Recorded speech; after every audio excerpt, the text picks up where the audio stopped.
கைகளை உயர்த்தி ஹalleluya. நாம் கர்த்தருடைய வார்த்தையை கேட்க போகிறோம். ஆமென். யோவான் சுவிசேஷம் 6வது அதிகாரம். யோவான் சுவிசேஷம் 6வது அதிகாரம் அதனுடைய 37வது வசனத்தை வாசிக்க கேட்கலாம். யோவான் சுவிசேஷம் 6வது அதிகாரத்தின் 37வது வசனம். பிதாவானவர் எனக்கு கொடுக்கிற யாவும் என்னிடத்தில் வரும், என்னிடத்தில் வருகிறவனை நான் புறம்பே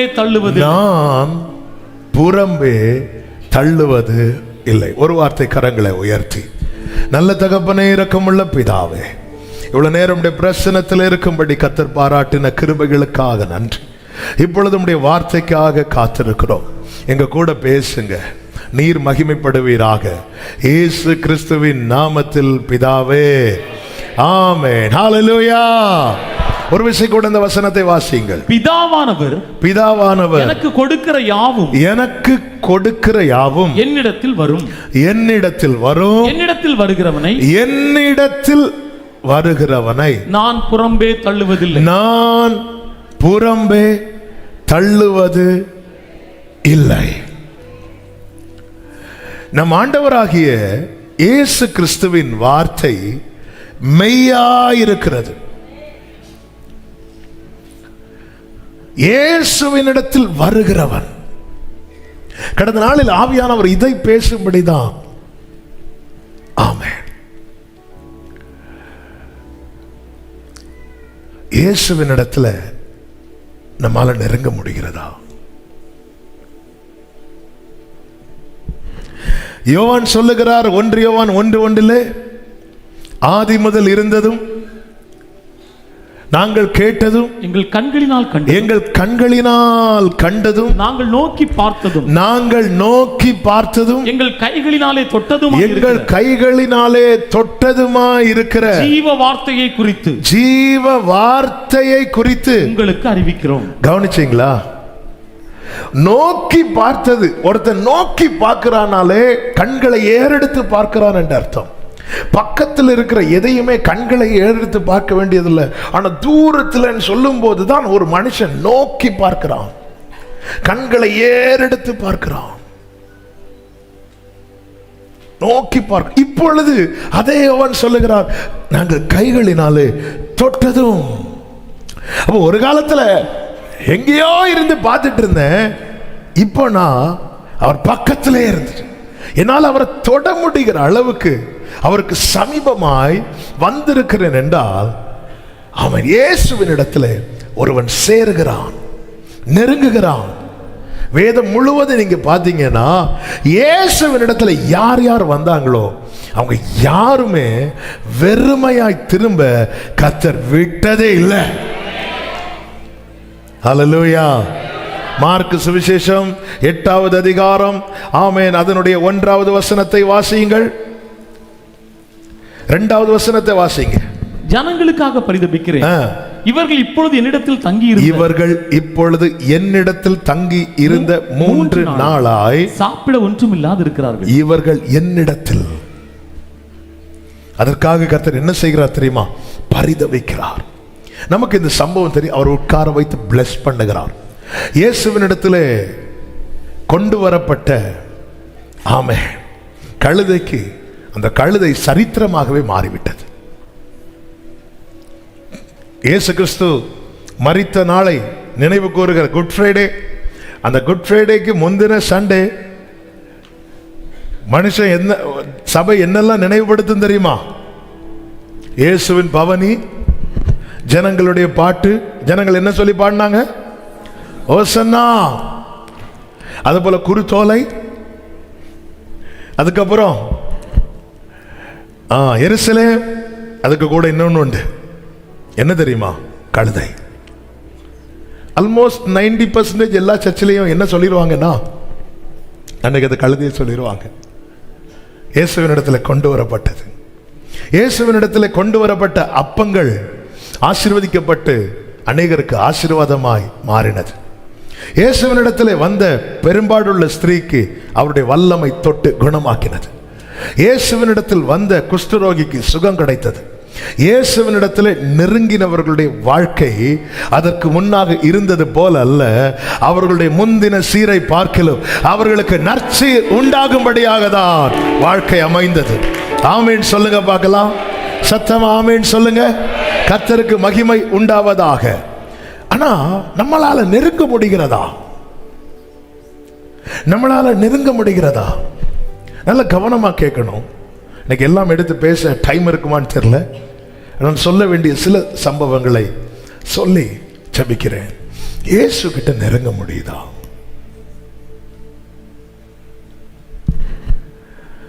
ஆதாம் ஏவாள் அந்த பழத்தை சாப்பிட்டதும் அவர்கள் நிர்வாணிகள் என்று அறிந்து கொண்டார்கள். கர்த்தர் உலாவுகிற சத்தம் கேட்கும் போது அவர்கள் எங்கே இருந்தார்கள்? சத்தமா சொல்லுங்க. தோட்டத்துக்கு உள்ள இருந்தாங்க. ஆனா எங்க இல்ல? அவங்க தோட்டத்துக்கு உள்ளதா இருந்தாங்க. ஆனா எங்க இல்ல? புது புது பாயிண்டா சொல்றீங்க. கர்த்தர் உங்களை ஆசீர்வதிப்பாராக.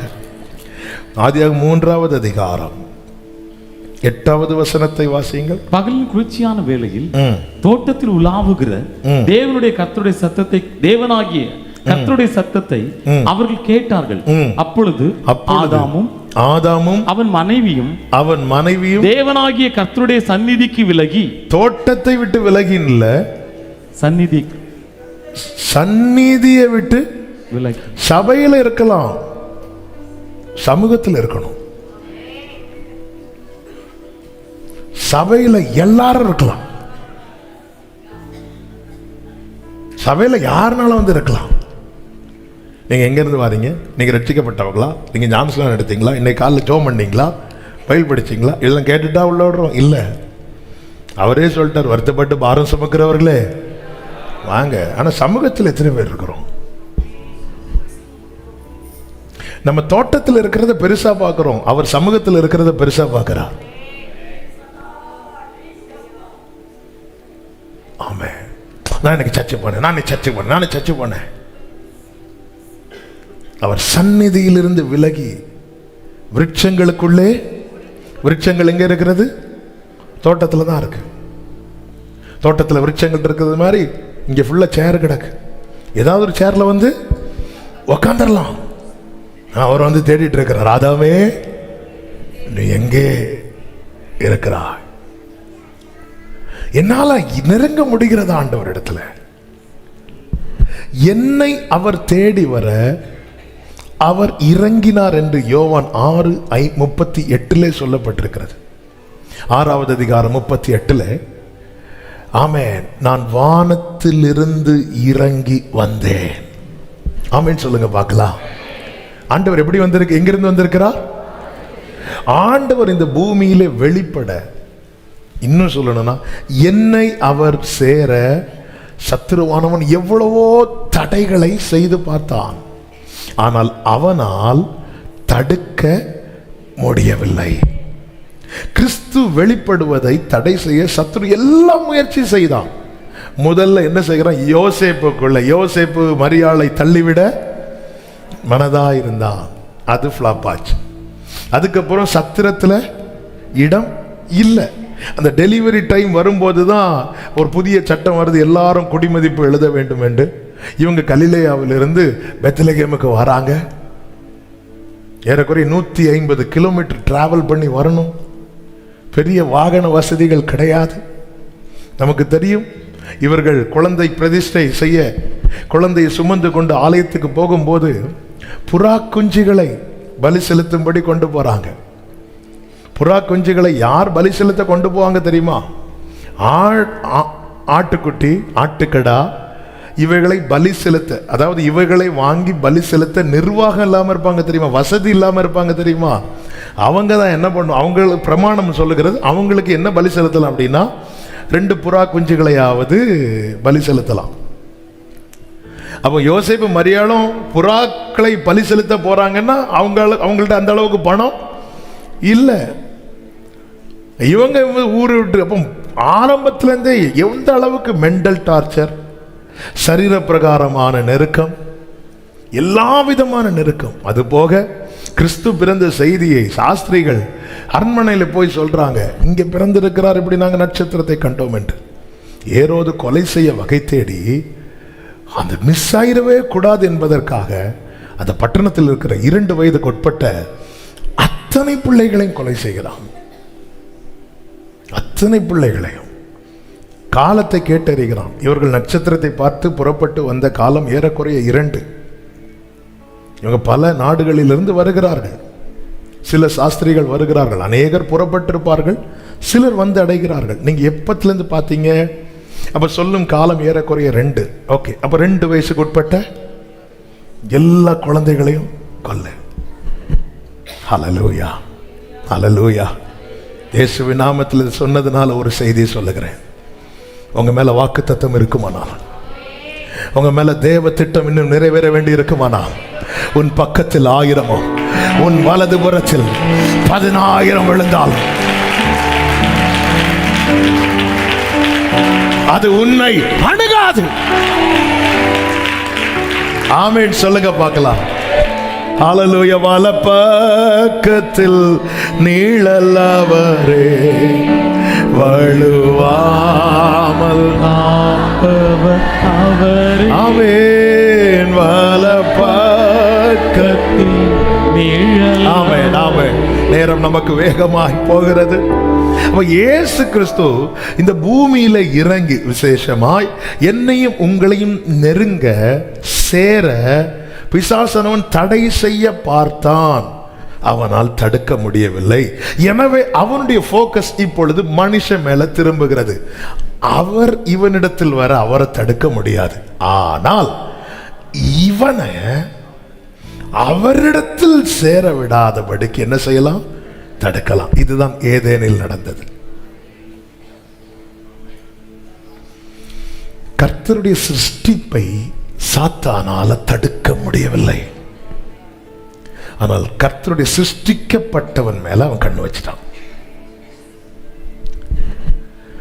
தேவன் என்னோடு நடக்க, என்னோடு சஞ்சரிக்க சாத்தானால தடுக்க முடியாது. ஆனால் நான் தேவனோடு சஞ்சரிக்க, கர்த்தர் ஏனோக்கோடு நடந்தார் என்பது அல்ல சாட்சி. ஏனோக்கு தேவனோடு சஞ்சரித்தான் என்பதுதான் சாட்சி. ஹல்லேலூயா. கர்த்தர் என்னோடு பேசுவதை யாருக்கும் தடுக்க முடியாது. ஆனால் நான் அவரோடு பேசுவதை, ஹல்லேலூயா. கர்த்தர் என்னிடத்தில் வரணும்னு நினைச்சிட்டார், வந்துட்டார். ஒரு 6000 பிசாசுகளுக்கு அதிகமான பிசாசுகள் பிடித்த அந்த வாலிபனை கர்த்தர் சந்திக்க புறப்படும் போது எத்தனை தடைகள்! கடல் கொந்தளித்தது, காற்று பலமா வீசினது, அவரை தடுக்க முடியவில்லை. எழும்பி அமைதியார் அப்படின்னு சொல்லிட்டு போனார், தடுக்க முடியவில்லை. இயேசு நம்மை தேடி வந்தார், ரட்சித்தார், அவரை தடுக்க முடியவில்லை. அதுதான் கிருபையினால் ரட்சிக்கப்பட்டீர்கள், கிருபையினால் ரட்சிக்கப்பட்டீர்கள். ஆனால் நாம் அவரிடத்தில் செல்ல முடிகிறதா? சாத்தானுடைய விருப்பம் என்ன தெரியுமா? ஒரு மனிதனை கிறிஸ்துவை சேராதவர்களாய் மாற்றணும். எபேசியர் 2:12 நமக்கு நன்றாய் தெரிந்த வசனம். முன்னே நாம் புறஜாதிகளாய் இருக்கும்போது எப்படிப்பட்டவர்களாய் இருந்தோமாம்? அக்காலத்திலே கிறிஸ்துவை சேராதவர்கள். பாத்தீங்களா? முதல் வார்த்தையா தான் இவனை கிறிஸ்துவை சேர விடக்கூடாது. ஏன்னா கிறிஸ்துவை இவன் சேர்ந்தாலே இஸ்ரவேலுடைய காணி ஆட்சிக்கு ஆமென் உடன்பட்டவனும், வாக்குத்தத்தத்தின் உடன்படிக்கைக்கு உட்பட்டவனும், நம்பிக்கை உள்ளவனும், தேவனுடையவனுமாயிருப்பான். இவன் கிறிஸ்துவை சேரலன்னா இவன் காணி ஆட்சிக்கு புறம்பானவனும், வாக்குத்தத்தத்தின் உடன்படிக்கைக்கு அந்நியனும், நம்பிக்கை இல்லாதவனும், இவ்வுலகத்தில் தேவனற்றவனுமாயிருப்பான். இதுதான் சாத்தானுடைய விருப்பம். இவன் கிறிஸ்துவை சேரக்கூடாது. காணி இஸ்ரவேலுக்கு கொடுத்த காணி ஆட்சி, இந்த வாக்குத்தத்தங்கள் எல்லாம் இஸ்ரவேலுக்குரியதே என்று ரோமர் 9 சொல்லப்பட்டிருக்கிறது. கிறிஸ்து மூலமா இது எல்லாம் நமக்கு நமக்கு கிடைத்திருக்கிறது. இவன் கிறிஸ்துவை சேரலைன்னா இதுக்கெல்லாம் இவன் அந்நியனா இருப்பான். இது இந்த வேதத்துக்கு நாம் அந்நியராய் இருக்க வேண்டும் என்பதுதான் சாத்தானுடைய விருப்பம். ஆமென். வாக்குத்தத்தத்தின் உடன்படிக்கைகளுக்கு அந்நியர், காணியாட்சிக்கு புறம்பானவர்கள், தேவனற்றவர்கள், நம்பிக்கை இல்லாதவர்கள் இப்படி காணப்பட வேண்டும். இதுக்கு என்ன செய்யணும்? அவன் முதல்ல கிறிஸ்துவை தடுக்க பார்க்கிறான். கிறிஸ்து அவன் தலையை நசுக்கி விட்டார். இப்பொழுது அவனுடைய தந்திரம், அவனுடைய போக்கஸ் மனுக்குலத்தின் மேல இருக்கிறது. மனுக்குலத்தின் மேல இருக்கிறது. நெருங்க விடக்கூடாது. ஏனென்றால் அவனுக்கு தெரியும், மனிதன் கிறிஸ்துவை நெருங்கினால் அவன் எல்லாம் உடையவனாயிருப்பான். ஆமென்.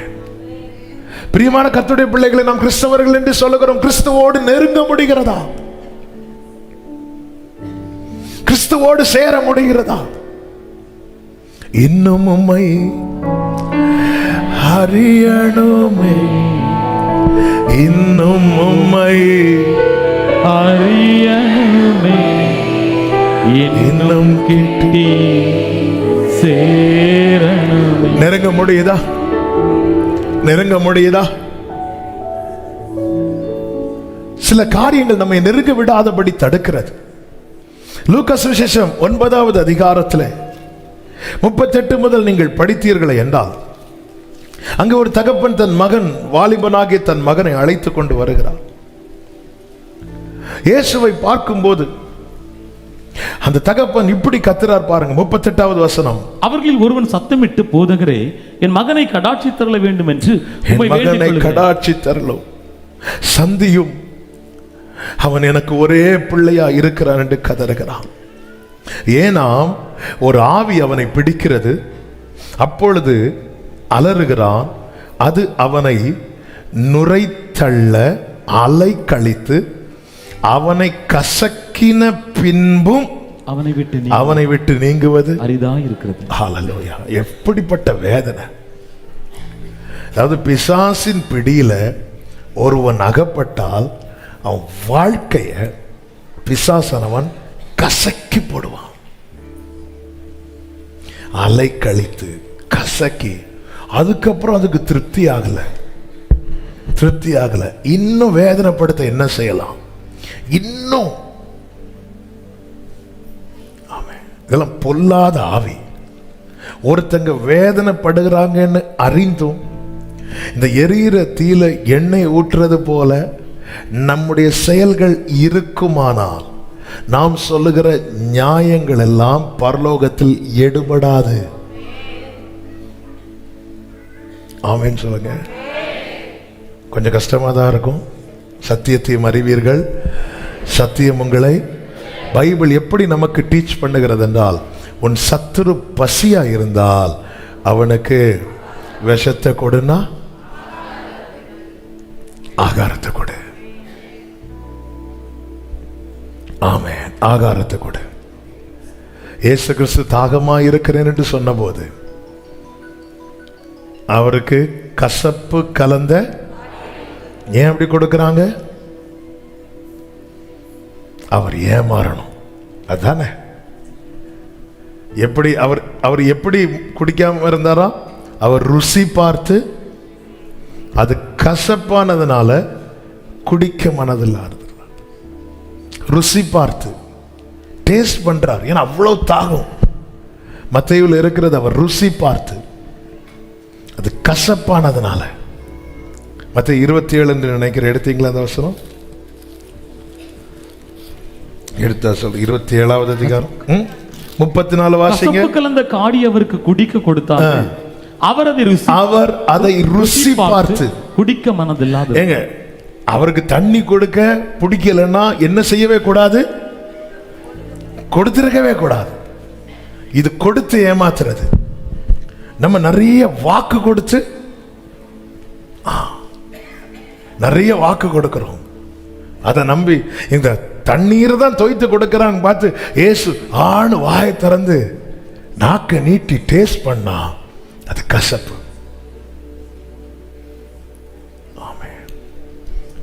இதெல்லாம் யார் பார்த்து ரசிக்கிறா தெரியுமா? சாத்தான் பார்த்து ரசிக்கிறான். வேதனை இல்லை. அதாவது கையில் ஒரு புண்ணு, அந்த புண் கொஞ்சம் கொஞ்சமா ஆறி வரும்போது அப்படி கையை வச்சு அதை பிரஸ் பண்ண அப்படி இருக்கும், அல்லது ஒரு காம்பஸ் வச்சு குத்துன அப்படி இருக்கும். இதுதான் சாத்தானுடைய வேலை. கசக்கி அதுக்கப்புறம் ஒருவேளை அவன் எழும்பிடுவானோ. சில வேதனை என்பது நம்மளை போட்டு கசக்கும். இது நடுவில் ஒரே ஹோப்பு தான், ஒரே நம்பிக்கை தான் இயேசுவின் இடத்துல வருகிறது. இப்பொழுது இந்த தகப்பன் மகனை அழைத்து கொண்டு வர இப்பொழுது இயேசு சொல்லுகிறார் பாருங்க, 41வது வசனம், 9:41, லூக்கா 9:41. இயேசு பிரதியுத்தரமாக, விசுவாசம் இல்லாத மாறுபாடான சந்ததி, எதுவரைக்கும் நான் உங்களோடு இருந்து, அடுத்த வார்த்தை, உங்களிடத்தில் பொறுமை, அடுத்த வார்த்தை, உன் மகனை இங்கே கொண்டு வா என்றார். மகனை இங்கே கொண்டு வா. இனி கவனிங்க 42வது வசனம். அவன் சமீபித்து வருகையில் பிசாசு அவனை கீழே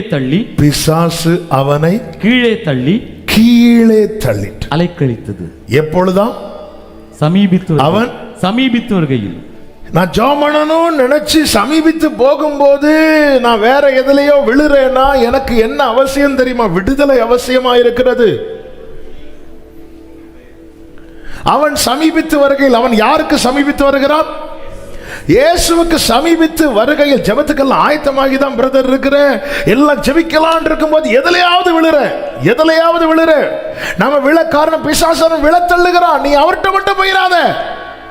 பைபிள் படிக்கலான்னு திறக்கும் போது போன்ல விழுறேன்னா எனக்கு விடுதலை அவசியமா இருக்கிறது.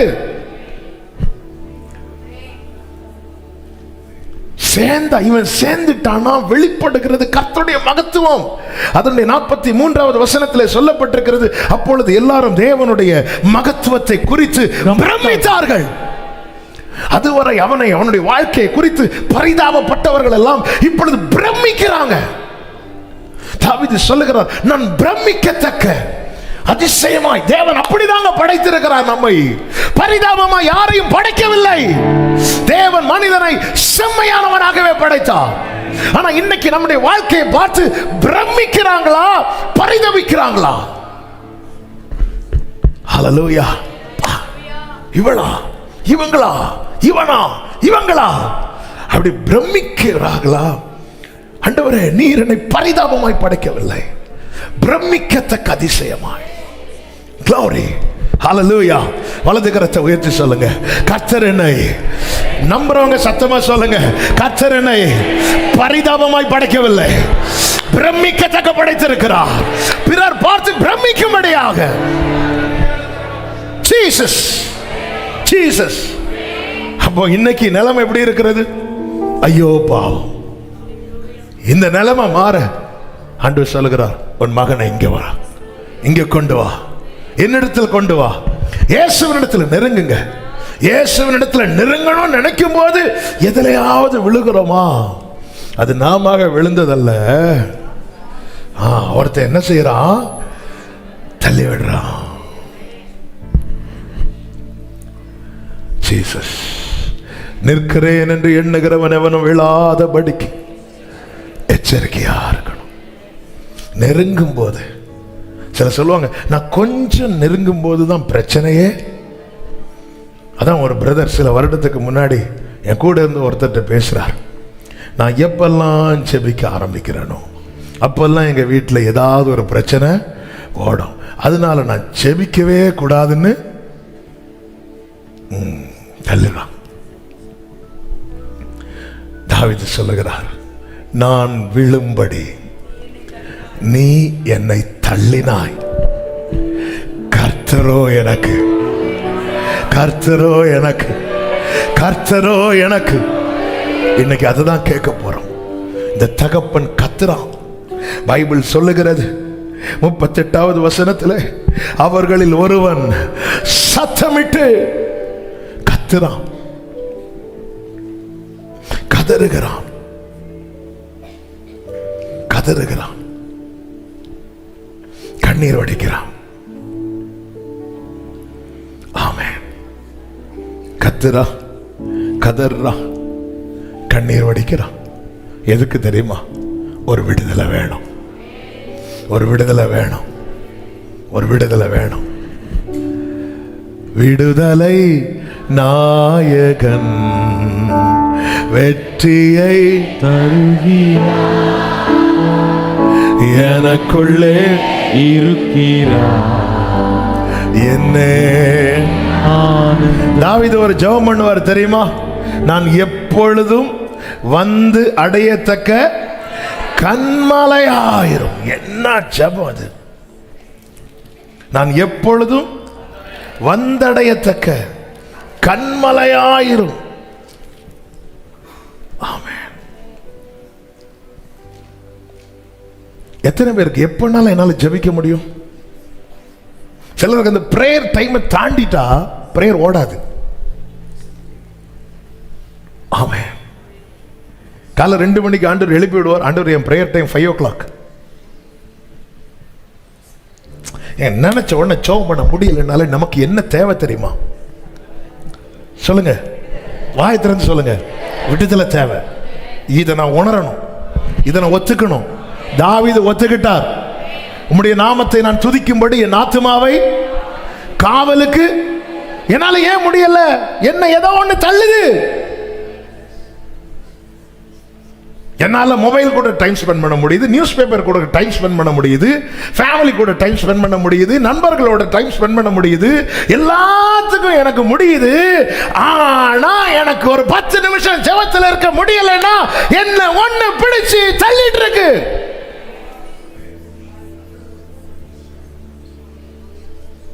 நீ வர்றது வரைக்கும் தான் பரிதாபம், வந்ததுக்கு அப்புறம் மகத்துவம். முடியுதா?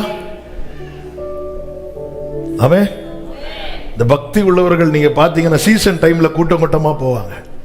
இன்னைக்கு தேவ சமூகத்திலே அநேகர் அப்படி பார்க்க முடியும். நம்முடைய வாழ்க்கை கூட பல நேரத்தில் அப்படிதான் இருக்கிறது. முடியல, எனக்கு இப்ப முடியல, ஜெபிக்கலாம் தான் தோணுது, நான் நன்மை செய்ய விரும்புகிறேன், ஆனா நான் செய்யறதோ தீமை. நிர்பந்தமான மனிதன் நான். யார் இந்த பாவ சரீரத்திலிருந்து என்னை விடுவிக்க கூடும் என்று பவுல் சொல்லுகிறார். என் ஆத்துமா உம்முடைய நாமத்தை நான் துதிக்கும்படிக்கு என் ஆத்துமாவை காவலுக்கு நீங்களாக்கும் என்று தாவீது சொல்லுகிறார். ஏன்னா உங்களுக்கு ஃபீல் ஆகுது, முடியல முடியல. அந்தி சந்தி மத்தியான வேளைகளில் தியானம் பண்ணி முறையிடுகிற தாவீது ஒரு சாயங்கால வேளையில ஜெபிக்கிறதுக்கு பதிலா கீழே யாரோ குளிக்கிறத பார்த்துட்டு இருக்கிறார். மீதி எல்லாம் செய்ய முடியுது, மீதி எல்லாம் பார்க்க முடியுது, ஆனா கண்களை ஏன் ஏறெடுக்க முடியல? ஆண்டவரே, சுத்த இருதயத்தை என்னிலே சிருஷ்டியும். ஆமென். என்னால தேவனோடு சேர முடியலன்னா எனக்கு விடுதலை தேவை. ஹல்லேலூயா, ஹல்லேலூயா. ஆமென். இந்த பகல் வேளையில என கேட்டுக்கொண்டிருக்கிற அன்பு சகோதரா சகோதரி, ஹல்லேலூயா, இந்த சத்தத்தை சமீபத்திலும் இருந்து தூரத்திலும் இருந்து கேட்டுக்கொள்ளுகிறவர்களுக்கு சொல்லுகிறேன், உங்களால தேவனிடத்தில் சேர முடியவில்லை என்றால் ஆமென், ஒன்று உங்களை பிடித்து அலைக்கழித்துக் கொண்டிருக்கிறது. இந்த இடத்துல பவுல் சொல்ல வெட்கப்படல, தாவீது சொல்ல வெட்கப்படல. இந்த இடத்துல ஒரு தேவ பிள்ளைக்கு தேவை, கர்த்தாவே என்னை விடுவியும், கர்த்தாவே என்னை விடுவியும். ஆமென். ஹல்லேலூயா. கர்த்தாவே, நான் நிலையற்றவன், என் கால்களை ஸ்திரப்படுத்தும். ஹல்லேலூயா. கர்த்தாவே, நான் நிலையற்றவன், என் கால்களை ஸ்திரப்படுத்தும். பலனும் நீரே, பலனும் நீரே, ஜீசஸ். கோட்டையும் நீரே, உம்மை தேடுகிறேன். ஆமென். ஆண்டவரே, ஆண்டவரே, என் வாழ்க்கையில் உங்க மகத்துவத்தை மக்கள் பார்க்கட்டும். ஹல்லேலூயா. அலைக்கழிக்கப்பட்டு அவன் கசக்கி பிழியப்பட்ட வாழ்க்கை. வேதம் சொல்லுகிறது, ஜனங்கள் எல்லாரும் அந்த 9வது அதிகாரம், கர்த்தருக்கு மாத்திரம் மகிமை உண்டாவதாக, 9வது அதிகாரத்தின் 42, 43 வசனங்களை வாசியுங்கள். லூக்கா 9:42. அவன் சமீபித்து வருகையில் பிசாசு அவனை கீழே தள்ளி அலைக்கழித்தது. இயேசு அந்த அசுத்தாவியை அதட்டி, இயேசு அந்த அசுத்த ஆவியை அதட்டி இளைஞனை குணமாக்கி அவன் தகப்பனிடத்தில் அவனை ஒப்புக் கொடுத்தார். அப்பொழுது எல்லாரும் தேவனுடைய மகத்துவத்தை குறித்து பிரமித்தார்கள். ஆமென்.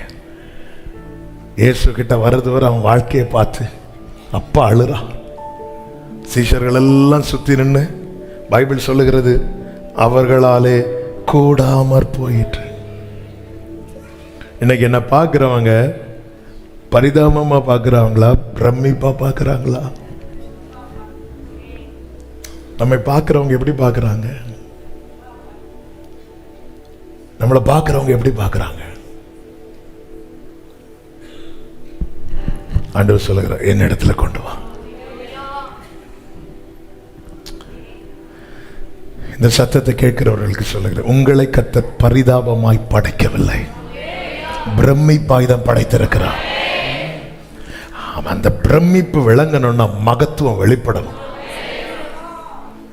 ஆண்டவரே, எனக்கு அப்போ ஆசை இருக்குப்பா, நெருங்கணும், நெருங்க முடியல.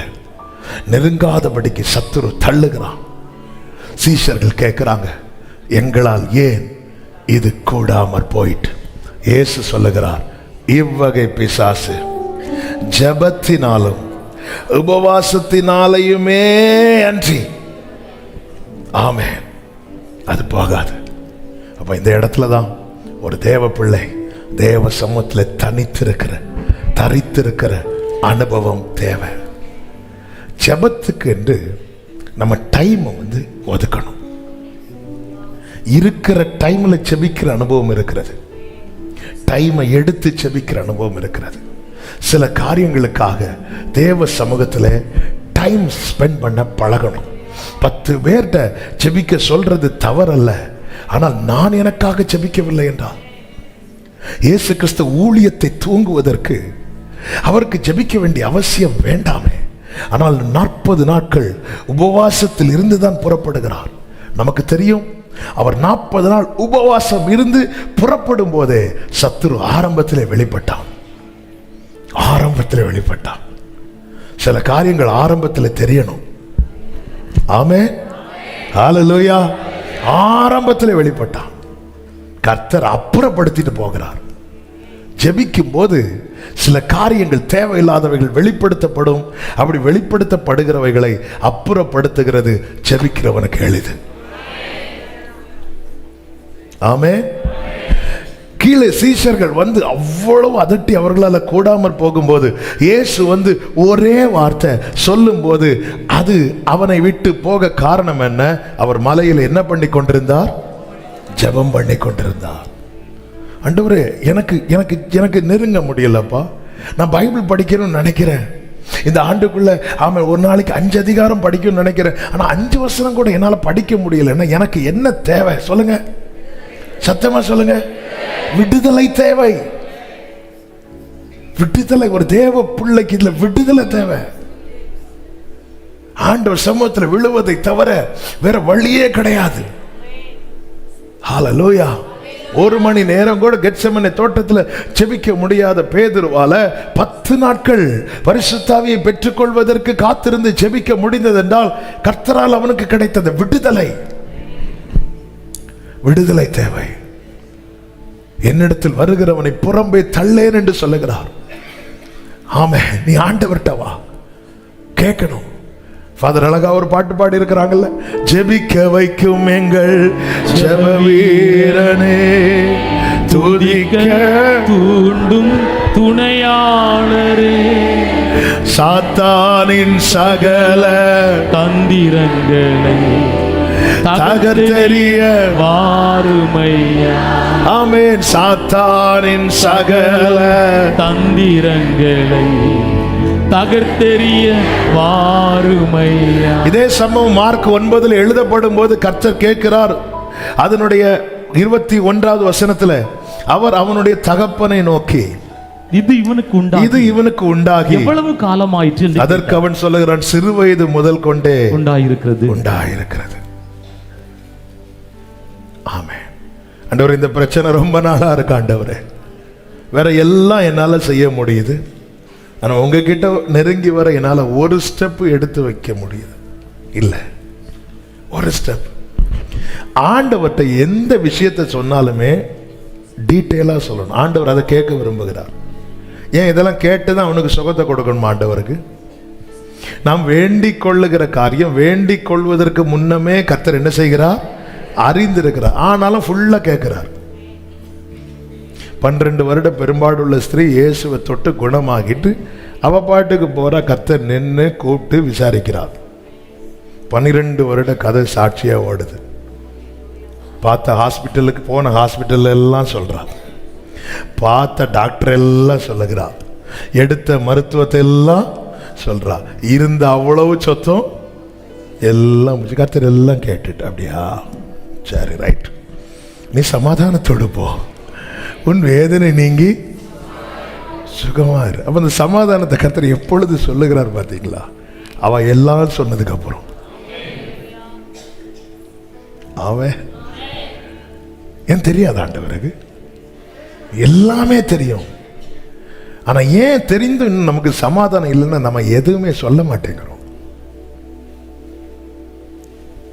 மார்க்கு எழுதுறாரு, லூக்கா எழுதுறாங்க. இவளுக்கு இருக்கிற பிரச்சனை அவ சொல்லிதானே தெரியும். 12 வருடம் இல்லைன்னா எப்படி எழுதி வச்சிருப்பாங்கன்னா சுகம் கிடைக்கப்பட்டது போனா, அவ்வளவுதான். ஆனா இவளுடைய வியாதி ரொம்ப டீட்டெயிலா அங்க சொல்லப்பட்டிருக்கும். அநேக மருத்துவர்கள் பார்த்து சற்றும் குணமடையாமல், ஏன்னா அவ அதை சொல்ற அந்த கூட்டத்தில் சொல்லிட்டு இருக்கிறான். எல்லாத்தையும் இயேசு கேட்டுட்டு சமாதானத்தோடு போய் உன் வேதனை நீங்கி சொல்லணும் ஆண்டவர்கிட்ட, ஆண்டவரே அது விழத்தெழுதுப்பா, நான் நெருங்கணும்னு நினைக்கும் போது என்ன விழத்தெழுது. தேவ சமூகத்தில் சரண்டர் ஆயிரும். இந்த தகப்பன் அப்படிதான் நாங்கள் ஆனாரு. ஆண்டவர் சொல்ல, விசுவாசிக்கிறவனுக்கு எல்லாம் கூடும். இயேசு சொல்லுகிறார். உடனே அந்த தகப்பன் சொல்லுகிறார், விசுவாசிக்கிற ஆண்டவரே, ஆகிலும் என் அவிசுவாசம் நீங்கும்படி நான் என் பலவீனத்தை ஒத்துக்கிட்டேன்னு வைங்களேன், அவருடைய பலன் இமிடியேட்டா அங்க வரும். உடனே ஆண்டவர் அற்புதம் செய்கிறார். எப்படிப்பட்ட அற்புதம் தெரியுமா? மார்க் 9வது அதிகாரம் அதனுடைய 26வது வசனத்தில் இப்படி சொல்லப்பட்டிருக்கிறது. அது சத்தமிட்டு அவனை மிகவும் அலைக்கழித்து புறப்பட்டு போயிற்று. அவன் செத்து போனான் என்று அநேகர் சொல்லத்தக்கதா. பிசாசு இதுவரை அவனை அலற விட்டுச்சு. இயேசு கிட்ட வந்ததும் இப்ப எது சத்தம் போடுது? ஹல்லேலூயா. இயேசுவின் இடத்துல ஒருவன் வந்தால் அவனை அளவிட்ட சத்துருவை கர்த்தர் அலற விடுவார். ஆமென் சொல்லுங்க பார்க்கலாம். ஆண்டவர் இதெல்லாம் ஆண்டவருடைய வைராக்கியம். கர்த்தர் சீயோனுக்காக வைராக்கியம் கொண்டார். மோசைய தண்ணீர்ல முக்கிக் கொள்ள பார்த்தான். ஆண்டவர் எல்லாம் கணக்குல வச்சார், வா உனக்கு. ஆமென். சில நேரத்தில் அவர்கள் குழியை தோண்டி அவர்களே விழுந்தார்கள். சத்துருட்டையே கர்த்தர் கொடுத்துருவார், நீயே முடிவை எழுதிக்கோ. அவன் என்ன நினைப்பான்? நம்ம முடிவை எழுதிட்டு இருப்பான். ஆனால் அவனுக்கு தெரியவில்லை அதுதான் அவனுடைய முடிவு.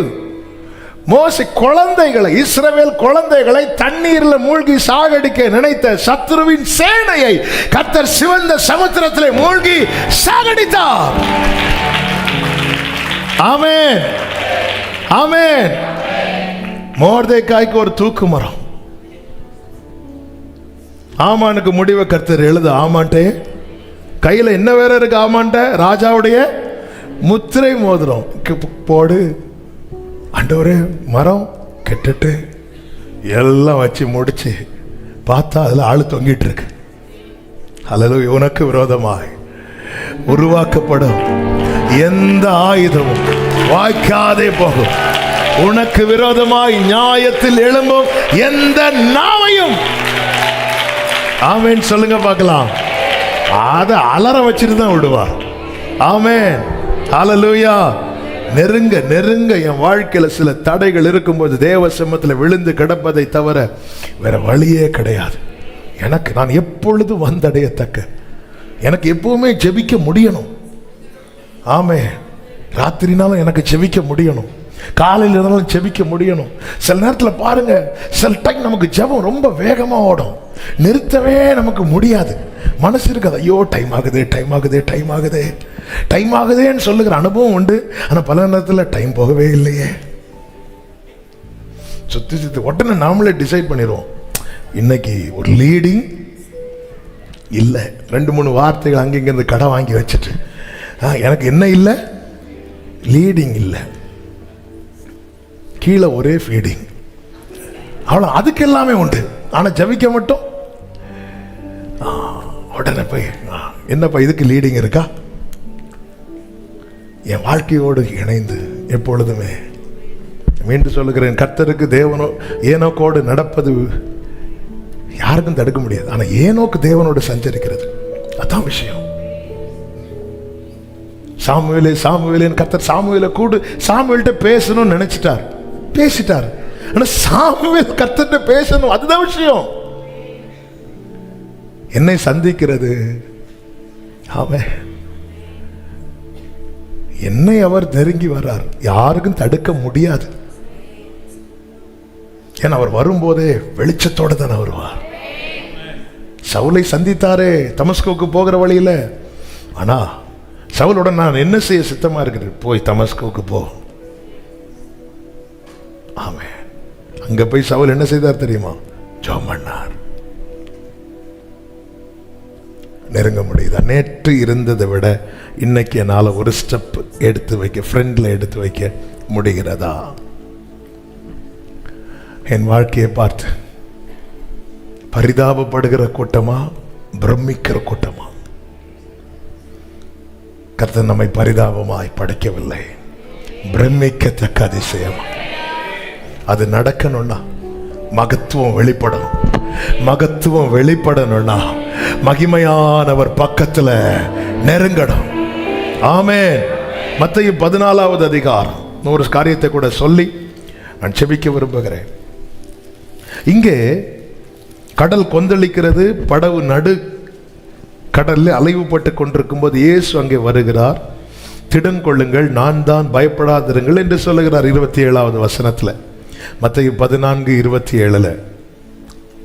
உடனே பேதுரு இயேசுவை நோக்கி கேட்கிறார், நல்ல கவனிங்க, ஆண்டவரே, நீரே ஆனால் நான் ஜலத்தின் மேல் நடந்து உம்மிடத்தில் வர கட்டளையிடும்.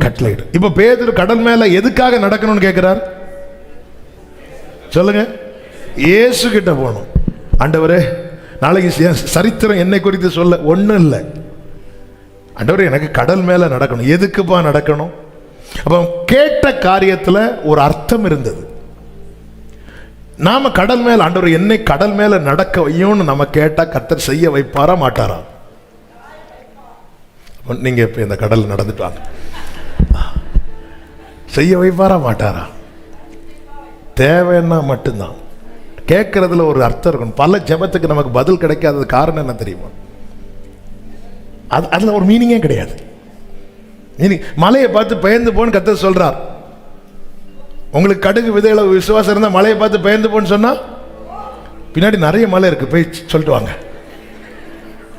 நம்ம கடுகு மாதிரியா விசுவாசம், பூசணிக்க மாதிரி விசுவாசத்தை வச்சாலும் அது தேவையா? அது தேவையா? பேதுரு என்ன கடல் மேல் நடக்கணும், இங்க பாரு, இதெல்லாம் உனக்கு தேவையில்லாதது. நீ ஐயோ அம்மான்னு கத்திட்டு இருக்க போட்ல இருந்து என்ன பார்த்ததும் உனக்கு சில டைம் அப்படி சமூகத்தில் வந்து ஒரு பலம் வந்துடும்ல. சிலருக்கு சிலரை பார்த்ததும் ஆமென், ஆண்டவரே நீரையானா நான் ஜலத்தின் மேல் நடந்து உம்மிடத்தில் வர. எனவேதான் இயேசு கிறிஸ்து இந்த ஜெபம் ரொம்ப முக்கியமானதுனால இதை நான் டச் பண்ணேன். நான் கேட்கிறேன் ஆண்டவர்கிட்ட நிறைய, அதுக்குள்ளே இருக்கிற அர்த்தம் என்ன? என்ன பர்பஸ்? என்ன பர்பஸ்? பர்பஸ் என்ன? இயேசு கிறிஸ்து பிதாவை பார்த்து ஜெபிக்கும் போது சொல்லுகிறார், நான் உம்மை மகிமைப்படுத்தும்படிக்கு நீர் என்னை மகிமைப்படுத்தும். என்ன ஜெபங்க, என்ன ஜெபங்க! நான் உம்மை மகிமைப்படுத்தும்படிக்கு. யோவான் 17 எடுக்க வேண்டாம். நீர் என்னை மகிமைப்படுத்து. என்னது அர்த்தம்? ஆண்டவரே, அப்பா, நீங்க என்னை எவ்வளவு உயர்த்தினாலும், எவ்வளவுதான் உயர்த்தினாலும் அதனுடைய மகிமையை நான் உங்களுக்கு மட்டும்தான் தருவேன். இயேசு மாத்திரமே முழு மகிமையும் பிதாவுக்கு கொடுக்கிறவர். எனவே இயேசுவை மட்டும் பிதாவின் வலது பரிசத்தில் உட்கார வச்சிருக்கிறார். ஆமென், ஹல்லேலூயா. நான் ஆண்டவர்கிட்ட கேட்கிற ஒவ்வொன்றிலையும் ஆமென், அந்த பர்பஸ் அவரை பிரியப்படுத்துமானா? ஆமென், நான் வேண்டிக் கொள்வதற்கு முன்னமே கட்டளை பிறக்கும். இப்ப பாருங்க, பேதுரு ஆமென் 29வது வசனம், அதற்கு அவர் வா என்றார். அப்பொழுது பேதுரு படகை விட்டு இறங்கி அடுத்த வார்த்தை, இயேசுவினிடத்தில் போக ஜலத்தின் மேல் நடந்தான். ஹல்லேலூயா. ஆண்டவரே, நீங்க என்ன முந்தினவனா வச்சிட்டீங்க, இந்த 12 பேர்ல முதலா வச்சிட்டீங்க. ஆனா ஒருத்தரும் மதிக்க மாட்டீங்க ஆண்டவரே. இந்த போட்டை சுத்தி ஒரு 2 ரவுண்டு நான் நடந்து வர எனக்கு உதவி செய்யும் சொல்லி இருந்தா இறங்க விட்டுருக்க மாட்டார். இயேசுவின் இடத்தில் போக. அப்ப அவனுடைய மனசுல என்ன இருக்கு? நான் கடல் மேல் நடக்கிறேன்னு கிடையாது, நான் இயேசு கிட்ட போறேன். ஹல்லேலூயா. எந்த பாதையையும் தாண்டிடுவே, எந்த சூழ்நிலை மேற்கொள்ளுவே. மனசுல ஒண்ணே தாங்க இருக்கு. நாம் நடக்கும் பாதை லகுவாகணும்னா நம்முடைய மனசுல இது இருக்கட்டும், நான் இயேசுவின் இடத்துல. ஹல்லேலூயா. அவன் போகும்போது என்ன ஆகுது அப்படின்னா, இப்பதான் அவனுக்கு சூழ்நிலை எல்லாம் ரொம்ப பெருசா தெரியுது. 30வது வசனம், காற்று பலமா இருக்கிறதை கண்டு பயந்து அமிழ்ந்து போகிறான். ஹல்லேலூயா. அதாவது சில காரியங்களை நம்ம தீர்மானம் எடுக்கும் போதே சால்வ் ஆயிரும். சகேயு என்ன சொல்றாரு? நான் என் ஆஸ்தியில் பாதியை ஏழைக்கு கொடுத்துடுறேன், நான் யார்கிட்டையாவது அநியாயமா வாங்கினா நாளை தனியா திரும்ப கொடுத்துறேன். இப்படி சொல்லும் போது நீ கொடுத்துட்டு வா, அதுக்கப்புறம் உனக்கு ஒரு சர்ப்ரைஸ் இருக்கு. அப்படி சொல்லல. கர்த்தர் சொல்ல, இன்று இந்த வீட்டுக்கு அன்னைக்கே எல்லாத்தையும் கொடுத்துருக்க முடியுமா? முடியாது. ஏன்னா வாங்கினது கொஞ்சம் நெஞ்சமா. ஆனா அது அது அது இன்னைக்கு கொஞ்சம், நாளைக்கு கொஞ்சம், அது கொஞ்சம் டைம் எடுத்திருக்கும். ஆனா சில காரியங்கள், எதுக்கு சொல்றேன், சில தீர்மானம் எடுக்கும் போதே அற்புதம் நடக்கும். ஆனா சில தீர்மானங்கள் நிறைவேற்றும் போதுதான் அற்புதம் நடக்கும். ஆமென். ஆண்டவரே நீரே ஆனா நான் உம்மிடத்தில் வர எனக்கு கட்டளையிடும் சொன்னதும் அந்த இடத்துல அப்பா உடனே இயேசு காற்றை அமைதியாக்கல, நீ வா அப்படிங்கிறார். நம்ம பிரச்சனை, நான் தான் பயங்கரமா பொருத்தனை எல்லாம் எடுத்தேன். அன்னைக்கு ஒரு காரியத்தை நான் பொருத்தனை செலுத்தினதும் எனக்கு வாய்க்கப்பட்டது, இன்னைக்கு சில காரியங்கள் இல்ல. நம்ம என்ன நினைச்சிட்டு இருக்கிறோம்? நம்ம பொருத்தனை எடுத்ததும் காற்று அமைதியாயிரும். சில காரியங்களை தீர்மானம் எடுக்கும் போதே சொல்யூஷன் கிடைக்கும். சில காரியங்களுக்கு அந்த தீர்மானத்தை நிறைவேற்றும் போது. அப்போ பேதுருவே, நீ காற்று அடிக்கும் போதே தீர்மானிச்ச, காற்று அடிக்கும் போதே கடல்ல கால் வச்ச, இனியே அந்த காற்றை பார்த்துட்டு இருக்கிற. நம்ம தேவனிடத்தில் நெருங்கும் போது தானே நம்முடைய கண்கள் சுற்றிலும் பார்க்கிறது. இன்னும் என் நிலைமை அப்படியே தானே இருக்கிறது, இன்னும் என் சூழ்நிலை அதே போலதானே இருக்கிறது. நல்ல கவனமா கேளுங்க. நம்ம ஆண்டவரை குறித்து வேதம் சொல்லுகிறது, காற்றை தமது பண்டசாலைகளில் இருந்து புறப்பட பண்ணுகிறாராம். அவர் கட்டளையிட 107:25 அவர் கட்டளையிட பெருங்காற்று எழும்புமா, அதன் அலைகள் கொந்தளிக்க பண்ணும் என்று வேதம் சொல்லுகிறது. இதனால என்ன உண்டாகிறது? 26வது வசனத்துல, அவர்கள் ஆகாயத்தில் ஏறி ஆழங்களில் இறங்குகிறார்கள். ஆழங்களில் இறங்குகிறார்கள். அவர்கள் ஆத்துமா கிளேசத்தினால் கரைந்து போகிறது. கிளேசத்தினால், வேதனையினால கரைந்து போகிறது. ஏன்னா இந்த காற்று அலைகளை எழும்ப பண்ணி இந்த போட்ல போகும்போது அலையெல்லாம் கொந்தளிக்கும் போது போட் எங்க போயிட்டு எங்க வரும்? அப்படி மேல போகும்போது எங்க ஏறது போல இருக்கும். சகோதரர்கள் இருக்கிறாங்க, சிரிக்கிறாங்க. என்ன அழகா எழுது, ஆகாயத்தில் ஏறி அப்படி ஏறது போல இருக்கும். திடீர்னு பார்த்தா ஆழங்களில் இறங்கு. இங்கதானே ஆழ காட்டல, கொஞ்சம் முன்னாடி தான் தலை மட்டும் தெரிஞ்சது. ஆண்டவரே, இது எவ்வளவு வலி தெரியுமா? அதாவது வாழ்க்கையில நன்றாய் வருவதற்கு ஒரு ஸ்டெப் எடுத்து முன்னாடி வச்சா 10 ஸ்டெப் எடுத்து, இதனால அடுத்த ஸ்டெப் எடுத்து வைக்கிறதுக்கு அவர்கள் ஆத்துமா கிளேசத்தினாலே கரைந்து போகிறது. வெறித்தவனை போல் அலைந்து தடுமாறுகிறார்கள். அடுத்த வார்த்தையை பாருங்க, அவர்களுடைய ஞானம் எல்லாம் மூழ்கி போகிறது. அப்ப இந்த இடத்துல எதுக்கு வேலை இல்லை? ஞானத்துக்கு ஞானம் மூழ்கி போகுதுன்னா மூளைக்கு என்ன பண்ண முடியும்? ஆகாயத்தில் ஏறி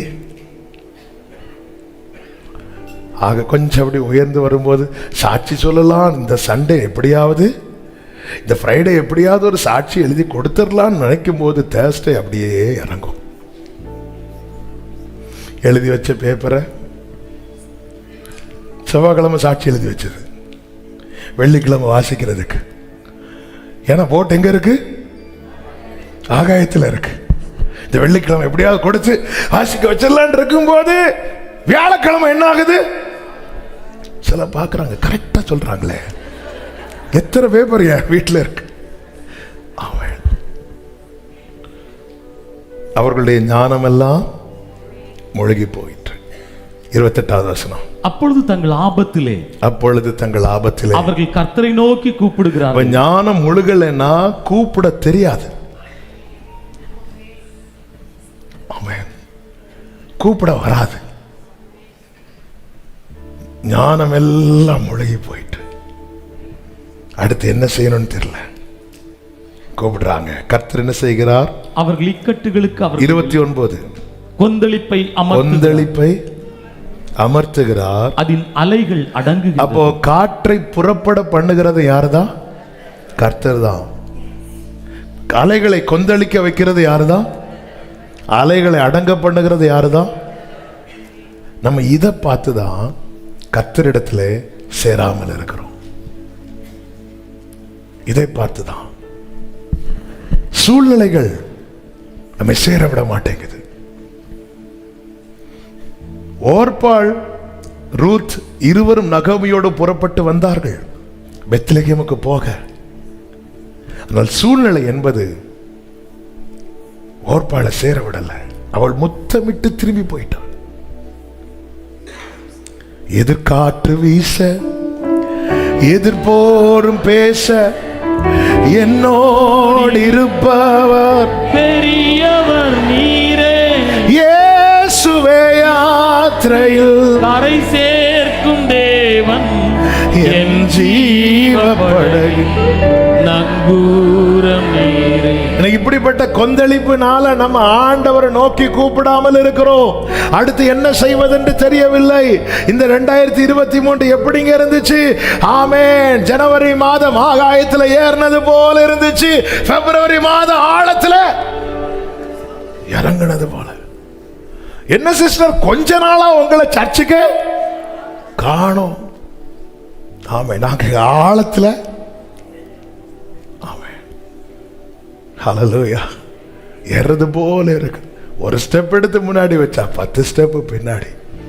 எங்கள் ஞானமெல்லாம் முழுகி போயிட்டுன்னு அடுத்து என்ன செய்யணும்னு தெரியல. வேதம் சொல்லுகிறது, கர்த்தரை நோக்கி கூப்பிட்டார்கள். கர்த்தரை நோக்கி கூப்பிட்டார்கள். இதை 107 கடைசியில் என்ன சொல்லப்பட்டிருக்கிறது தெரியுமா? 43. எவன் ஞானம் உள்ளவனோ அவன் இவைகளை கவனிக்க கடவன். அவன் கவனிக்க வேண்டியது காற்றையோ கொந்தளிப்பையோ அல்ல. இதையெல்லாம் அடக்கி ஆளுகிற ஒரு கர்த்தர் இருக்கிறார். கூப்பிடும் போது பதில் தருகிற ஒரு கர்த்தர் இருக்கிறார். தம்மண்டை வருகிறவரை புறம்பே தள்ளாத ஒரு கர்த்தர் இருக்கிறார்.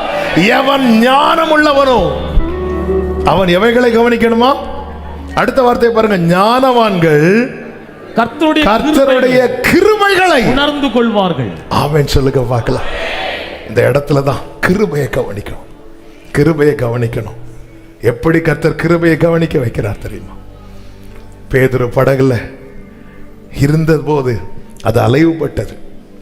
படகுல இருந்து இறங்குகிறான். இறங்கி தண்ணீர்ல மூழ்கும் போது படகுல யார் இருக்கிறாங்க? சீடர்கள் இருக்காங்க. ஏசு எங்க இருக்கிறார்? தண்ணியில இருக்கிறார். இந்த தண்ணியில மூழ்கும் போது நம்ம எங்க தான் போக பார்ப்போம்? கடலுக்குள்ளையா? அது பார்க்கண்டா, அது பாட்டு கொண்டு போகும். எங்க தான் கப்பல் சேதமான போது எல்லாரும் எதை பிடிக்கிறாங்க? ஏதாவது ஒரு கட்டை கிடைக்காதான்னு. பேதுருக்கும் என்ன கிடைச்சது? ஒரு பலகை. பவுலுக்கும் என்ன கிடைச்சது? தண்ணீர்ல மூழ்கும் போது எல்லாருக்கும் ஒரு கரை தான் தேவை. பேதுரு தண்ணீர்ல மூழ்கும் போது ஞானம் உள்ளவர்கள் இவைகளை கவனிப்பார்கள். ஞானவான்கள் கிருபை உணர்ந்து கொள்வார்கள். அந்த போட்ல பேதுருனுடைய ஓன் பிரதர் அந்திரேயா உண்டு. ஆமென். நெருங்கிய சிநேகிதர்கள் யோவானு யாக்கோபு உண்டு. ஆனால் அவன் எழும்போது அவன் அந்திரேயான்னு கூப்பிடல, அவன் ஆண்டவரேன்னு கூப்பிடுறான். ஹல்லேலூயா. பிரச்சனை வரும்போது கூப்பிட வேண்டியதை கூப்பிடாம நம்ம போன் எடுத்து வேற யாரையோ கூப்பிட்டு இருக்கிறோம்ல. நெருங்க முடியலையே, நெருங்க முடியலையே. நெருங்க தான் வரோம், நெருங்க தான் வரோம். ஆனா ஒரு பிரச்சனை வந்து நம்மை அமிழ பண்ணும் போது ஹலோ அந்திரேயா, ஹலோ ஜான், ஹலோ ஜேம்ஸ் அப்படிதானே கூப்பிடுறோம். ஆனா அந்த பேதுரு பாருங்க, ஞானம் எல்லாம் முழுகி போகும் போது ஒருவன் கிருபையை உணர்வானா? பைபிள் சொல்லுது அவன் தான் ஞானவான், அவன் தான் ஞானம் உள்ளவன். அவன் அந்த இடத்துல போட்ல இருக்கிற 11 பேரை பார்க்காம, நல்ல செட்டிலா இருக்கிற 11 பேரை பார்க்காம, தன்னோடு கூட அதே சமுத்திரத்தில் நிக்கிற, தான் நிக்கிற பாதையில கூட நிக்கிற, ஆபத்தில் துணையா இருக்கிற அந்த ஒருவரை நோக்கி பார்க்கிறான். நமக்கு ஒரு பிரச்சனை ஆச்சுன்னா செட்டில் ஆன யார் நல்லா இருக்கிறாங்க, யார் செட்டில் இருக்கு, உடனே போன் அவங்களுக்கு தானே போகும். ஹல்லேலூயா. நம்ம போன் புக்ல இருக்கிற போன் நம்பர் யாருக்கு போன் நம்பர்ல அங்க சேவ் பண்ணி வச்சிருக்கிறோம். ஆமென். நமக்கு தேவைப்படுகிறவர்கள் அந்த போன் நம்பர் கண்டிப்பா. இன்னும் மைதியாயிட்டீங்க, ஆமாவா இல்லையா? அதான் நமக்குன்ட்டு இதுல யாருமே விதிவிலக்கு கிடையாது. நம்மை தேவைப்படுகிற எல்லாருடைய போன் நம்பர் நம்ம கிட்ட இருக்கா? இல்ல, இருக்காது. ஏன்னா நமக்கு தெரியும் நம்மளுடைய லிமிட், அதை தாண்டி நிக்க முடியாது. நல்லா இருக்கிற 11 பேர் படகுல இருக்கிறாங்க. இவன் நிக்கிற அதே சமுத்திரத்துல, அதே காற்று, அதே கொந்தளிப்புல இயேசு நிற்கிறார். ஹல்லேலூயா. பேதுரு படகுல இருந்து இறங்கும் போது யாராவது பேதுரு வேண்டாம் பேதுரு சொன்னாங்களா? இல்லை, அமைதியா இருக்கிறாங்க. ஏதாவது அவன் அமைதியா போயிட்டானா நம்மளை கூட ஒருவேளை முங்கிட்டானா பேசாம போட்லயே. எத்தனை பேர் நம்மள டெஸ்டரா யூஸ் பண்றாங்க தெரியுமா? இந்த வேக்சினேஷன் வந்த டைம் மாறி மாறி ஃபோன் பண்ணி, நீங்க போட்டீங்களா, உங்களுக்கு ஏதாவது ஆச்சா, என்ன ஒரு அக்கறை. அவங்க கேட்டது உங்களுக்கு ஏதாவது கஷ்டம் ஆச்சுன்னா ஜோம் பண்றதுக்கு இல்ல, ஒன்னும் ஆகலன்னு அடுத்து அவங்க போய். ஹல்லேலூயா, ஹல்லேலூயா. அவன் அந்திரேயான்னு கூப்பிடல, ஆண்டவரே ஆண்டவரேன்னு கூப்பிட்டு முடிக்கல. வேதம் சொல்லுகிறது உடனே அவன் கையை பிடித்து. ஹல்லேலூயா. நெருங்கிறதுக்கு தடையாய் சில சூழ்நிலைகள் அமிழும் போது ஆமென், தாமதிக்காமல் நோக்கி கூப்பிடுங்கள். அவர்கள் அவரை நோக்கி பார்த்து பிரகாசம் அடைந்தனர். ஹல்லேலூயா. கண்டித்தாலும் கரம் பிடித்தே கண்டிப்பார். ஹல்லேலூயா. எனக்கு ஒரே ஒரு காரியத்தை கூட சொல்லி ஜெபிக்கிறேன். எனக்கு என்ன ஒரு கேள்வினா, பேதுருவாவது ஆண்டவரேன்னு சொல்லி உம்மிடத்தில் வர நடந்தான். நீங்க உண்மையிலே இன்னும் பயந்து 11 பேர் போட்ல இருக்கிறாங்க.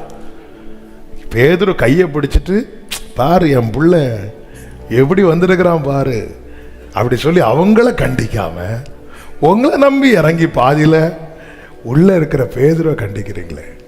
ஆமா, நல்லா புரிஞ்சுக்கோங்க. கைக்குள்ள இருக்கிறவனை தான் கர்த்தர் கண்டிப்பார். தள்ளி இருக்கிறவனை கர்த்தர் ஏங்குவார். என் ஜனம் எனக்கு செவி கொடுத்து என் வழிகளில் நடந்தால் நலமாயிருக்குமே. ஆமென். கைக்குள்ள இன்னைக்கு கர்த்தர் நம்மை சிட்சிக்கிறார். உடைத்தீ உருவாக்கி சிட்சித்தீ அப்படி நடத்துறாரா? கைக்குள்ளதான் இருக்கிறோம், கைக்குள்ளதான் இருக்கிறோம். ஆமென். ஹல்லேலூயா. ஒரு தேவை, ஒரு நெருக்கம், இப்படிப்பட்ட காரியங்கள் வரும்போது உடனே நம் மனசுல வரக்கூடிய ஒரே நாமம் இயேசு என்கிற நாமம். ஆமென். சொல்லுங்க பார்க்கலாம். தேவ சமூகத்துல ஆண்டவர் எனக்கு இந்த காரியத்தில் ஒரு விடுதலை தாங்க ஆண்டவர். செபிக்கலாமா? அப்படி எழுந்து நின்று ஹல்லேலூயா, ஹல்லேலூயா, ஹalleluya ஹalleluya ஹalleluya. உம்மை நோக்கி பார்க்கின்றே, உம்மை நினைத்து ஆமென். உம்மை நோக்கி ஹalleluya, உம்மை நினைத்து ஏசையா ஏசையா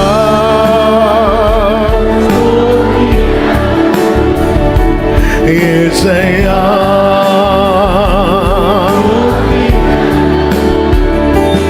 ஏசையா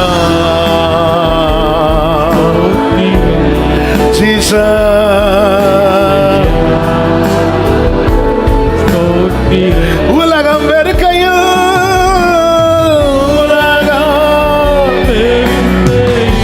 ரெண்டு கைகளை விரித்து உயர்த்தி நீரோ ஆமே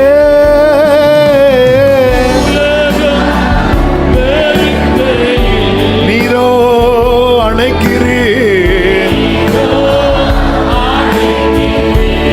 உமது அணைப்பிலே உமது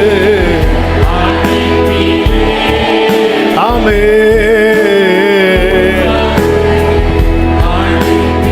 அந்த வெறுப்பை மறக்கிறேன்,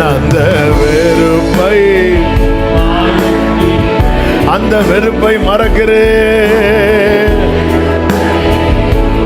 ஒரே சத்தமா ஏசப்பா ஏசப்பா ஏசையா ஏசையா சேலவ கரபா உடரலபா கரபா அந்தரா ரீமமரோ ஷேரேபா லரா அந்தரா லகதரா லரா தரா. ஆமென் ஆமென். ஆண்டவரே, எனக்கு ஒரு உண்மையான ஒரு விடுதலை வேணும். அப்படி கேட்கிறவங்க மாத்திரம் உங்க வலது கரத்தை உயர்த்தி உங்க இடது கரத்தை இருதயத்தில் வைத்து, நான் எப்பொழுதும் வந்தடையத்தக்க நான் உங்ககிட்ட நெருங்கணும். எனக்கு டெய்லி உங்களை தொடர அளவுக்கு பக்கத்தில் இருக்கணும்ப்பா. உங்களை தொடுகிற அளவுக்கு எனக்கும் உமக்கும் இடையில் எதுவும் என்றுமே வராமல் காத்திடும். என் வாழ்வின் பரிதாப நிலையை பார்த்தவர்கள் பிரமிக்கப்படத்தக்கதாய் உம்முடைய மகத்துவம் விளங்க பண்ண என்னை சமீபமாய் இழுத்துக்கொள்ளோ, சமீபமாய் சமீபமாய் சமீபமாய் சமீபமாய். ஆண்டவரே, நான் எப்பொழுது வந்தடையது, எப்பொழுதும் ஹல்லேலூயா. அப்படி ரெண்டு கரங்களை வாரத்துக்கு என்னை விடுவையோ, ஆகாயத்தில் ஏறி ஆழத்தில் இறங்குகிறது போல இருக்கிற என் வாழ்க்கையில ஒரு அமைதலை கட்டளையிடும் என்று எத்தனை பேர் கேட்கிறேன்.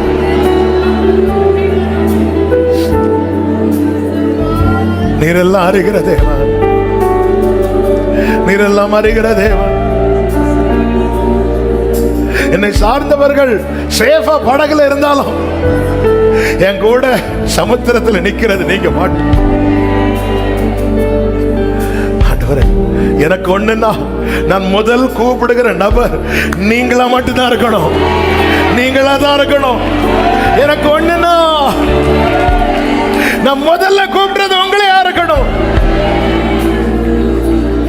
ஞானம் உள்ளவன் கர்த்தருடைய கிருபைகளை ரெண்டு கைகளை உயர்த்தி இந்த ஞானத்தை தாங்கப்பா, இந்த ஞானத்தை தாங்கப்பா. நான் எல்லாரையும் கூப்பிட்டுட்டு உங்களை கூப்பிட கூடாது, நான் உங்களை முதல்ல கூப்பிடணும். சகோதரா சகோதரி, நீ முதலாவது தேவனுடைய ராஜ்யத்தையும் அவருடைய நீதியையும் தேடு. கிருபை ஓ இயேசுவே என் நேசரே, தோளின் மீதே சாய என் உள்ளம் ஏங்குதே.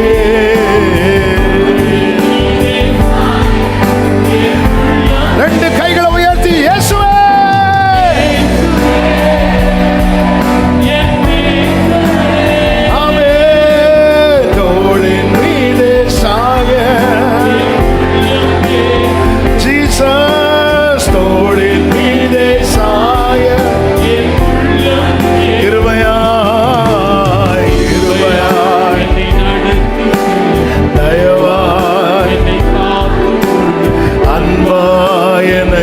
அணைக்கும் ஆத்ம நேசரே நேசரே தயவா அன்பா உமை பற்றி கொண்டே உமை பற்றி கொண்டு உமக்காக வாழ்ந்திட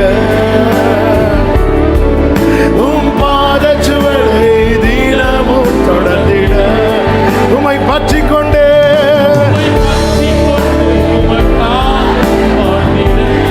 ஹல்லேலூயா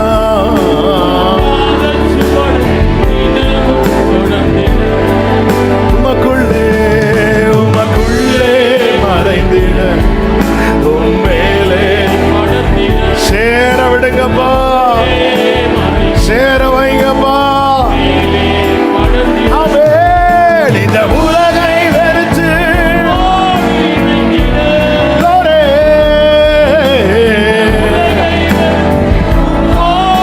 ரெண்டு கைகளை உயர்த்தி சே ஜீசஸ் இயேசுவே என் நேசரே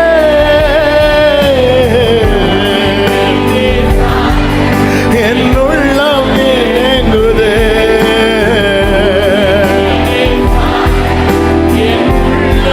இயேசுவே இயேசுவே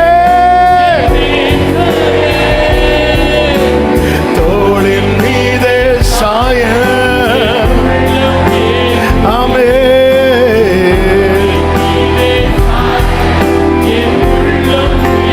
வாஞ்சையோடு கிருபையாய்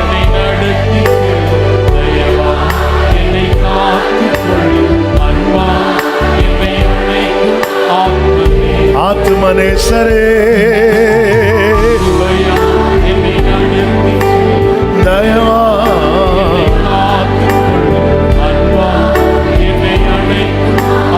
நல்ல கரங்களை தட்டி ஆண்டவருக்கு மகிமை முழு பலத்தோடு முழு பலத்தோடு ஜீசஸ் ஜீசஸ்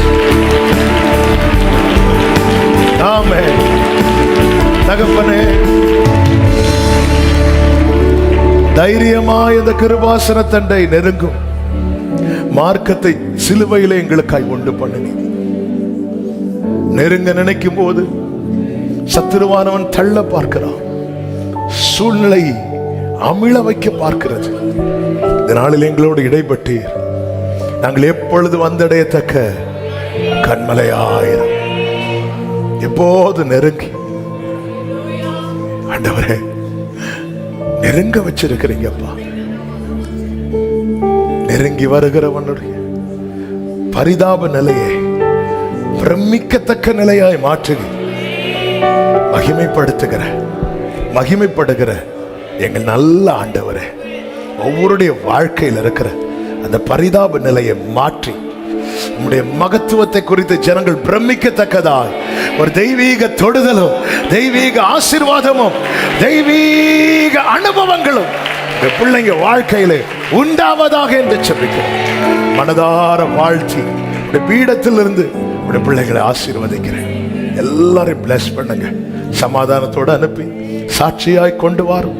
மகிமை கனம் துதி ஸ்தோத்திரம் எல்லாமும் ஒருவருக்கே செலுத்துகிறோம் இரட்சகர் இயேசு கிறிஸ்துவின் நாமத்தில் பிதாவே ஆமென். சேர்ந்து சத்தமாய் சொல்லுவோம், என் ஆத்துமாவே கர்த்தரை ஸ்தோத்திரி, முழு உள்ளமே அவருடைய பரிசுத்த நாமத்தை ஸ்தோத்திரி.